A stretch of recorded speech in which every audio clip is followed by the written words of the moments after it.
New research today has shown that when consumers see a low-fat or a low-sugar label on a product, they expect a reduction in calories. However, it's not always that simple. With products that contain a high level of fat, you typically will get a reduction in calories because fat contains 9 calories per gram compared to carbohydrates at 4 calories per gram. However, if you look at the same products with sugar, that becomes a bit more of a challenge.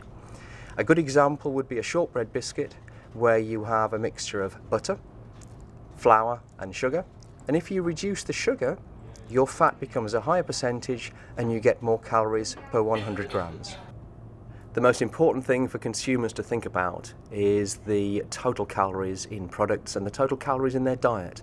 They have to balance up the calories in versus calories out rather than focusing on a single ingredient. Sugars are not hidden.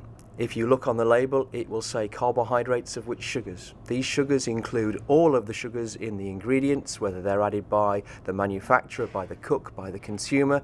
They are all there on the label, both in the ingredient declaration and in the nutritional declaration. Calories are a source of energy and they are present in all food and drinks that we consume. And this is very important that we keep an eye on the overall calorie intake that we do every day. Focusing on one ingredient can be misleading. What is very important is to look at the overall dietary intake and looking at the amount of calories that we consume every day.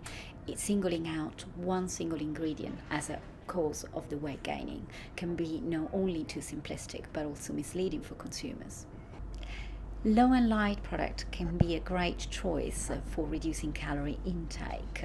However, as they can be perceived as a healthier option, we have to be careful that we don't overconsume the product. This is known as a halo effect, where as a product is perceived as healthier, we can overconsume it.